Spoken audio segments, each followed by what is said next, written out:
The holographic message flickered to life in the sterile white chamber of the Galactic Council. Admiral Zefix's three purple eyes narrowed as he read the latest intelligence report scrolling before him. His scaled fingers drummed against the metallic surface of his command throne, another backwater planet requesting membership. He hissed through his translator, the mechanical voice echoing in the vast chamber. Earth, they call it. Third rock from a yellow star in the Orion Arm. Commander. Vex, his second in command, stepped forward. Her blue skin shimmered under the artificial lights as she consulted her datapad. Sir, they've been sending diplomatic messages for over 50 cycles. Their technology appears... primitive. Admiral Zefix laughed, a sound like grinding metal. Primitive. Show me their best warship. The hologram shifted, displaying a sleek vessel with angular lines. Earth's most advanced destroyer floated in space, its hull gleaming with solar panel arrays and communication dishes. Kinetic weapons, chemical propulsion, no energy shields, Vex reported, her voice carrying barely concealed amusement. They still use physical projectiles, Admiral. Oh. And look at this. They power their ships with controlled nuclear explosions. Nuclear explosions? Admiral Zefix's laughter intensified. These creatures are barely past the Stone Age. File their request. In the archives with the other rejected species, we have no time for such quaint civilizations. But what Admiral Zefix didn't see was the second image that flickered for just a moment in the data stream before being automatically deleted. A massive construction hidden behind Earth's moon. A ship so large it dwarfed anything in the known galaxy. A ship that Earth's own governments didn't even know existed. Meanwhile, 300 million miles away, Dr. Sarah Chen floated weightlessly in the observation deck of Moonbase Alpha. Her dark eyes reflected the Earth hanging like a blue marble against the infinite black of space. After 15 years of secret research, she still couldn't believe what humanity had accomplished. Sarah, we need you in Lab 7, came the voice of Dr. Marcus Webb through her communicator. His British accent carried a note of urgency that made her stomach tighten. She pushed off from the viewing port and glided through the corridors of the hidden base. Moonbase Alpha wasn't on any official records. As far as the world governments knew, humanity's lunar presence consisted of a few small research stations. They had no idea that beneath the dark side of the moon lay humanity's greatest secret. Lab 7 housed the quantum communication array, humanity's ears to the galaxy. Sarah had designed the system herself using principles that Earth's physicists were still decades away from understanding. It could intercept and decode transmissions from civilizations light years away. "What's the situation, Marcus?" Sarah asked as she floated into the lab. Marcus Webb turned from his console, his weathered face grim. The former NASA engineer had been one of the first recruits to Project Prometheus 15 years ago. "We intercepted this transmission an hour ago. It's from the Galactic Council." The holographic display activated, showing Admiral Zefix's message. Sarah watched in silence as Earth's request for membership was dismissed with casual cruelty. Her hands clenched into fists as she heard. "The aliens laugh at humanity's primitive technology." 50 years? She whispered. "We've been trying to make contact for 50 years, and this is how they respond?" "There's more," Marcus said quietly. "Our deep space sensors picked up movement in the Rigel sector. A massive fleet over 200 ships. Their trajectory... Sarah's blood ran cold. Now they're heading for Earth. Not just heading for Earth, according to their internal communications. It's a resource acquisition mission. They plan to strip mine our planet and relocate any useful human specimens to labor colonies. The silence in Lab 7 stretched like a taut wire. Outside the reinforced windows, Earth continued its peaceful rotation. Unaware that in 3 days, an alien armada would arrive to destroy everything humanity had ever built. "How long until the fleet arrives?" Sarah asked. Marcus replied. Sarah closed her eyes and made a decision that would change the course of galactic history. Initialize Project Prometheus. Full activation sequence. Marcus's eyes widened. "We've never tested the complete system. Power. Requirements alone, Marcus," Sarah interrupted, her voice deadly calm. "In 3 days, there won't be anyone left to test it. Send the activation codes to all departments. It's time the galaxy learned what happens when you underestimate humanity." Hush Hush, Chapter 2. The Awakening Deep Beneath the Lunar Surface, in Chambers. Carved from living rock and lined with metamaterials that bent light itself, something ancient stirred to life. Project Prometheus had been humanity's greatest gamble, a marriage of Earth science and technology reverse-engineered from a crashed alien vessel found in Antarctica in 2008. The world's governments had covered up the crash, but a small group of scientists and engineers had been secretly studying the wreckage for decades. What they found revolutionized human understanding of physics, engineering, and the very nature of reality itself. Dr. Sarah Chen stood in the primary control center, watching as massive screens flickered to life around her. The chamber was the size of a football stadium, filled with technology that would have seemed like magic to anyone from the surface world. "Fusion reactors online," reported Lieutenant Commander Jane Rodriguez, formerly of the U.S. Navy. She'd been recruited to Prometheus after her submarine mysteriously vanished during a classified mission. Officially, she was dead. Unofficially, she was now humanity's chief tactical officer. Quantum processors synchronizing, called out Dr. Kenji Nakamura from his station. The former head of Japan's theoretical physics department spoke rapidly as data streamed across his displays. Neural network integration at 97%. "The AI is learning fast, faster than our models predicted." Sarah nodded grimly. The artificial intelligence they'd constructed wasn't just a computer program. It was a hybrid system that merged human intuition with alien computational power. They'd named it AEGIS, Autonomous Enhanced Guardian Intelligence System. AEGIS Online, a voice announced throughout the chamber. The voice was distinctly female, with a slight electronic undertone that somehow made it sound both artificial and hauntingly human. It's all systems nominal. "Dr. Chen, I am ready to receive mission parameters." Sarah took a deep breath. After 15 years of preparation, the moment had finally arrived. AEGIS, Display Threat Assessment. The main screen shifted to show a three-dimensional map of local space. Earth appeared as a small blue dot in the center, surrounded by the peaceful solar system humanity called home. But approaching from the edge of the display was a cloud of red dots. The Galactic Empire's fleet. 237 vessels, AEGIS reported. Lead ships will enter Earth's sensor range in 68 hours, 14 minutes. Fleet composition includes 43 battleships, 18 cruisers, 93 destroyers, and 12 planetary bombardment vessels. There. "Weapons?" Sarah asked. "Energy-based plasma cannons, quantum torpedoes, and antimatter warheads. Each battleship carries sufficient firepower to reduce Earth's surface to molten glass within 6 hours." The silence in the control center was deafening, even though they'd known this moment would come. Seeing the overwhelming odds displayed so starkly was sobering. "Show them our ship," Sarah commanded. The screen shifted again. And even though they'd all seen it before, the sight still took their breath away. Floating in the shadow of the moon was humanity's secret weapon, a vessel so massive it dwarfed anything Earth had ever built. The ship was 3 miles long and nearly a mile wide. Its hull was composed of metamaterials that could shift between reflective and absorptive states, making it nearly invisible to most sensors. But its size wasn't what made it special. What made it special was what lay beneath that hull. "Reactor status?" Sarah asked. 0-point energy collectors operating at peak efficiency, Dr. Nakamura reported, drawing power directly from the quantum vacuum. "Energy output is ... He paused, checking his readings twice. "Theoretically unlimited. Weapon systems, Lieutenant?" Commander Rodriguez's voice was steady, despite the magnitude of what she was reporting.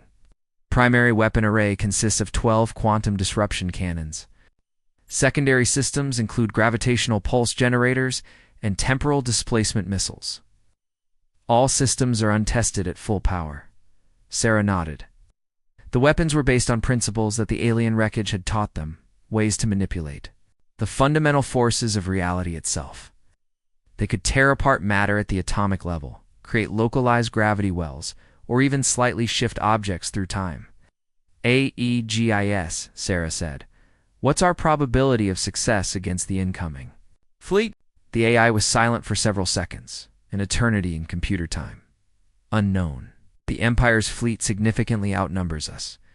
However, their technology appears to be based on conventional energy manipulation. They have no defense against quantum-level disruption weapons. Estimated probability of success ranges from 12% to 94%, depending on variables I cannot currently calculate, such as how they respond to technology they cannot understand. AEG. IS replied, in my analysis of alien psychology based on intercepted communications, most galactic civilizations have become complacent. They have not faced a truly unknown threat for millennia. This could work in our favor. Sarah looked around. The control center at the faces of her team. These men and women had sacrificed everything, their lives on Earth, their families, their very identities, to prepare for this moment. They were humanity's last hope, and they all knew it. AEGIS. Begin final launch preparations. We're going to show the Galactic Empire what happens when you underestimate Earth. But even as she spoke those brave words, Sarah couldn't shake the feeling that they were missing something crucial. The alien technology they'd reverse-engineered was incredibly advanced, but there were gaps in their understanding. Dark spaces. In the technical specifications that they'd had to fill with educated guesses, what if those guesses were wrong? Chapter 3. First Contact. The bridge of the Imperial battleship Dominion. Hummed with quiet efficiency as Admiral Zefix reviewed. The final approach plans to the Sol system. His flagship was the pride of the Imperial Navy, 2 kilometers of gleaming metal and energy weapons that could reduce a planet to cosmic dust. Admiral Commander Vex reported from her station, "We're receiving a transmission from the target. System from Earth?" Admiral Zefix's 3 eyes blinked in surprise. How did they detect our approach? We're still outside their primitive sensor range. The transmission isn't coming from Earth, sir. It's coming from ... behind their moon. The Admiral's scaled features twisted into a frown. Put it on the main screen. The bridge's holographic display activated, showing the image of a human female with dark hair and determined eyes. When she spoke, her words were broadcast in perfect galactic standard, the universal language of the Empire. I am Dr. Sarah Chen, representing the Earth Defense Initiative. This is your only warning. Turn your fleet around and leave our system immediately, or face the consequences. The bridge fell silent for a moment before erupting in laughter. Even Admiral Zefix couldn't contain his amusement at the audacity of this primitive creature threatening the might of the Imperial Navy. Dr. Chen, Admiral Zefix replied, his voice dripping with condescension. I am Admiral Zefix of the Galactic Empire. You are addressing the most powerful military force in known space. Your world has been scheduled for resource extraction. Surrender now, and we may allow some of your species to survive as laborers. On the screen, Dr. Chen's expression didn't change. I see. Then you leave us no choice. AEGIS. Show them. The transmission ended, and Commander Vex immediately returned to her sensors. Sir, I'm detecting a massive power signature emerging from behind their moon. Sir, this can't be right. What is it, Commander? A ship, sir? It's enormous. Length, 3.2 kilometers. But that's impossible. According to our intelligence, these humans can barely leave their own planet. Admiral Zefix felt the first stirring of unease. Show me. The main display shifted to show the far side of Earth's moon. At first, there was nothing but the scarred lunar landscape. Then reality seemed to shimmer, and something impossible emerged. From what had appeared to be empty space, the ship that revealed itself was unlike anything in the Imperial Navy's databases. Its hull was a seamless black surface that seemed to absorb light itself. Strange geometries ran along its length, curves and angles that hurt to look at directly, as if they existed in more dimensions than the eye could process. Size comparison. With the Dominion, Admiral Zefix ordered. The display split, showing the Earthship alongside his flagship. The human vessel dwarfed the Dominion by a factor of 3. But size wasn't everything. The Empire had defeated larger opponents before. Energy readings? The Admiral asked. Commander Vex's voice was strained. Sir, the power output from that vessel is ... It's off our scales. Whatever they're using for power, it's not anything we've seen before. Impossible. These primitives were using chemical rockets just cycles ago. How could they? The Admiral's words were cut off as space around. The Earthship began to distort. Reality itself seemed to bend and twist, creating patterns of light and shadow that made the bridge crew's eyes water. Sir, the sensor operator called out, the human ship is... I don't know how to describe this. It's moving, but it's not using any propulsion system I can identify. It's like it's folding space around itself. Admiral Zefix watched in growing alarm as the human vessel approached his fleet at impossible speed. Within minutes, it had covered a distance that should have taken hours, positioning itself directly between the Imperial fleet and Earth. Weapons range in 30 seconds, reported the tactical officer. All ships, battle formation Alpha, Admiral. Zefix commanded. Target the human vessel. Show these primitives the power of the Empire. But as the Imperial fleet moved into attack position, something unprecedented happened. The human ship simply ... vanished. Not disappeared, vanished. One moment it was there, solid and massive, and the next it was gone as if it had never existed. Where did it go? Admiral Zefix roared. Sir, there's no trace of it on any sensor. It's like it was never there. Then Dr. Chen's voice echoed across every ship in the fleet simultaneously, bypassing their communication systems entirely. You should have listened, she said simply. That's when Admiral Zefix realized that the human ship hadn't vanished. It had moved into a dimension his sensors couldn't detect, and now it was moving through his fleet like a ghost. It's completely undetectable until it chose to reveal itself. The first Imperial ship to die was the Destroyer Vengeance. It simply came apart at the molecular level, its atoms scattering into cosmic dust in perfect silence. No explosion, no energy discharge, just instant, complete disintegration. What's happening? Admiral Zefix demanded. I don't know, sir. The Vengeance just ... stopped existing. Another ship vanished, then another. The human vessel would appear for a split second, fire some impossible weapon, and then fade back into whatever dimension it was hiding in. Imperial warship completely, leaving no trace that it had ever existed. All ships, fire everything, Admiral Zefix commanded. Saturate the area with plasma fire. The Imperial fleet opened fire, 230 ships unleashing the accumulated firepower of 1,000 worlds. Space lit up with energy beams and quantum torpedoes, creating a light show visible from Earth's surface. But they were firing at empty space. The human ship moved through dimensions like water, completely untouchable while it systematically dismantled the most powerful fleet in galactic history. Sir, Commander Vex said quietly, we need to retreat. Admiral Zefix's pride warred with his survival instincts as he watched another battleship simply cease to exist. In 10 minutes, he'd lost 30 ships to an enemy he couldn't even see, let alone fight. No, he snarled. Target the planet itself. If we can't defeat their ship, we'll destroy what they're protecting. But as the Dominion's main gun swiveled toward Earth, the human vessel materialized directly in front of them. This time, it didn't fade away. This time, Dr. Chen wanted them to see what was coming.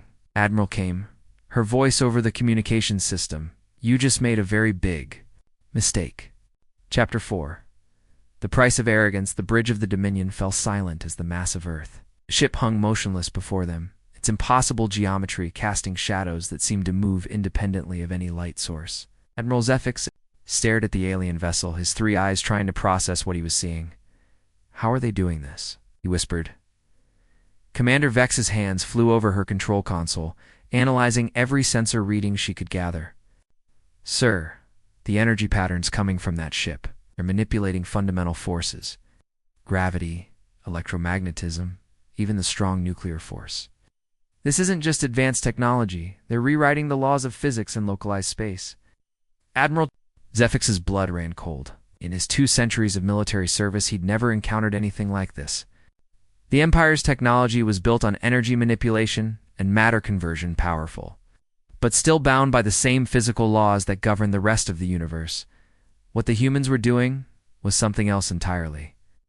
Dr. Chen, Admiral, Zefix said, opening a communication channel. How did your species develop such technology? Our intelligence indicates you were using primitive chemical propulsion just cycles ago. On the main screen, Dr. Chen's image appeared again.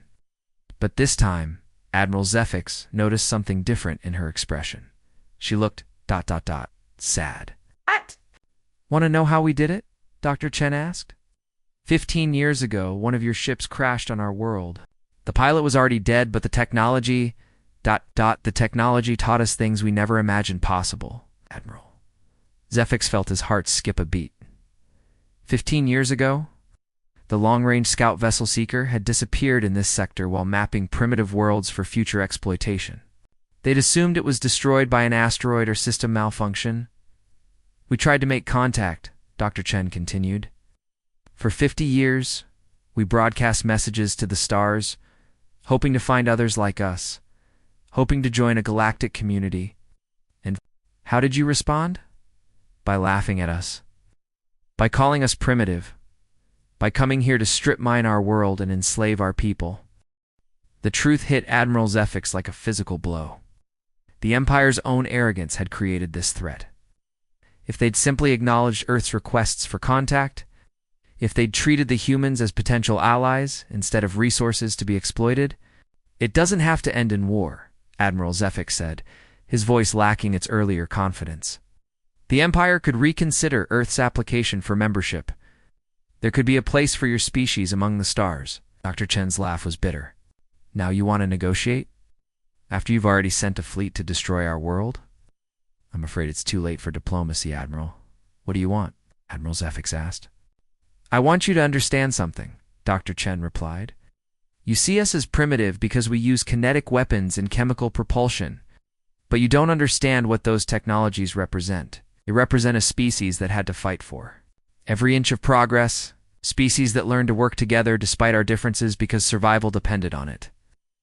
The Earth ship began to move, slowly circling the Imperial fleet like a predator studying its prey. Your Empire controls thousands of worlds, Dr. Chen continued, but when did you last have to truly fight for something? When did you last face an enemy that could threaten your very existence? You've grown soft, Admiral, complacent. You rely on overwhelming force because you've forgotten what it means to be truly challenged? Admiral Zefix wanted to argue, but he couldn't. The Empire hadn't faced a serious military threat in over 1,000 years. Their enemies were either primitive, worlds like Earth was supposed to be, or other Imperial factions armed with identical technology. Surrender your fleet, Dr. Chen said. Power down your weapons and prepare to be escorted out of our system. This is your final warning. Admiral Zefix looked around his bridge at the crew that had served with him for decades. They were scared. He could see it in their eyes. They'd lost 40 ships already, and their enemy was still completely untouchable. But he was an admiral of the Imperial Navy. He couldn't simply surrender to a species the Empire had classified as barely sentient. I'm sorry, Admiral Zefix said. I cannot comply. Dr. Chen nodded sadly. I understand. Aegis, implement Protocol 7. What's Protocol 7? Commander Vex asked, but her question was answered a moment later. Space around the Imperial fleet began to ... change. Reality twisted and folded as the Earthship's weapons charged. But instead of firing at the ships themselves, the humans were targeting something far more fundamental. Sir, the sensor operator called out in panic. They're destabilizing local space-time. The quantum fields that hold matter together are fluctuating. Admiral Zefix felt the deck beneath his feet begin to vibrate as the very atoms of his ship started to lose cohesion. Around the fleet, other vessels were experiencing the same phenomenon. Hulls beginning to blur and fade as the bonds between molecules weakened. All ships, emergency jump to hyperspace. Admiral Zefix commanded, Sir, we can't. The space-time distortions are preventing transition to hyperspace. We're trapped in normal space. The Earth ship's weapon reached full charge, and Admiral Zefix finally understood what he was facing. The humans hadn't just reverse-engineered alien technology, they'd improved upon it. They'd taken the Empire's own physics and pushed them into realms that Imperial scientists had never dreamed of exploring. "Dr. Chen," Admiral Zefix said, his voice breaking, "please. My crew... They're just following orders." "I know," Dr. Chen replied, "and that's why I'm giving you one last chance. Eject your crew in life pods and abandon your ships. I'll make sure they're safely collected and returned to Empire space." Admiral Zefix closed his 3 eyes. In 2 centuries of service, he'd never faced a choice like this. But as he looked at his crew, beings from a dozen different worlds who'd served the Empire faithfully, he knew there was only one decision he could make. "All ships," he said quietly. "Abandon ship." "All crew to the life pods immediately, sir," Commander Vex asked in disbelief. "That's an order, Commander. Abandon ship." As Imperial crew members across the fleet rushed to their escape pods, Admiral Zefix sent one final transmission to Earth. "Dr. Chen, you've won. But this won't end here. The Empire will send more fleets, bigger fleets." "I'm counting on it," Dr. Chen replied. "We have a lot to teach the galaxy about underestimating Earth." Admiral Zefix ejected from the Dominion just as the Earthship's weapon fired. He watched through his pod's viewport as 230 Imperial warships simply faded away, their atoms scattered to the cosmic wind. But the human ship remained, dark and impossible against the stars, waiting. Epilogue. A New Dawn 6. Months after the Battle of Seoul. As historians would later call it, the galaxy was a very different place. Dr. Sarah Chen stood in the observation deck of Moonbase Alpha, watching as construction ships worked on humanity's second vessel. This one would be even larger than the first 5 miles long and bristling with weapons that made their previous armaments look like children's toys. "The Empire has recalled all fleets to the core worlds," Marcus Webb reported as he joined her at the viewport. "They're too afraid to venture into the Outer Rim." "Good," Sarah replied. "Maybe now they'll be more willing to listen to reason." "What about the other species?" Marcus asked. "The ones the Empire has been oppressing?" Sarah smiled. It was the first genuinely happy expression she'd worn in months. "That's the best part. 12 systems have already declared independence from the Empire. They're requesting Earth's protection and offering to share their technology." The communication console chimed, and AEGIS's voice filled the observation deck. "Dr. Chen, we're receiving a priority transmission from the Andromedon Coalition. They're formally requesting an alliance with Earth." Sarah nodded. The Andromedans were an ancient species that had fought the Empire to a standstill for centuries. Their offer of alliance was recognition that Earth had fundamentally shifted the balance of power in the galaxy. "Accept their transmission," AEGIS. "Set up a meeting for next week." As the AI acknowledged her orders, Sarah reflected on how much had changed. Humanity was no longer alone in the universe, but they'd entered galactic society on their own terms. The Empire that had dismissed them as primitive now cowered behind their borders, afraid to face the backward species that had shattered their most powerful fleet. "Dr. Chen," Marcus said quietly, "do you think we did the right thing? All those Imperial lives?" Sarah was quiet for a long moment. She thought about the alien crew members they'd rescued from the destroyed fleet, now living on Earth, while diplomatic negotiations continued for their return. She thought about the worlds that were finally free from Imperial oppression. She thought about Earth's children, who would grow up in a galaxy where humanity was respected instead of ignored. "Marcus," she said finally, "for 50 years we tried to do things peacefully. We sent diplomatic messages, offered friendship, shared our culture and art with anyone who would listen. Ow! And how did the galaxy respond? By sending a fleet to enslave? Our world." She turned from the viewport to face him directly. "Sometimes the only way to earn respect is to show that you're too dangerous to ignore. The Empire learned that lesson. Now maybe the rest of the galaxy can learn a different one." "Is that humanity doesn't just defend itself," Sarah said. "We defend others who can't defend themselves." "We're not going to become another empire, Marcus," We're going to be something better. Outside the observation deck, Earth hung in space like a blue jewel, peaceful and beautiful. Da-da-da-da. But hidden in the shadows around it, humanity's guardian ships waited and watched, ready to defend not just their home world, but any world that asked for their protection. The galaxy had ignored Earth for centuries, dismissing humanity as too primitive to matter. They would never make that mistake again. And in the depths of space, Admiral Zefix sat in a refugee camp on a border world, composing his report for the Imperial High Command. His hands shook as he wrote the words that would change Galactic history forever. The humans are not primitives. They're perhaps the most dangerous species we have ever encountered. We underestimated them at our peril. I recommend immediate diplomatic contact and a formal apology for our actions.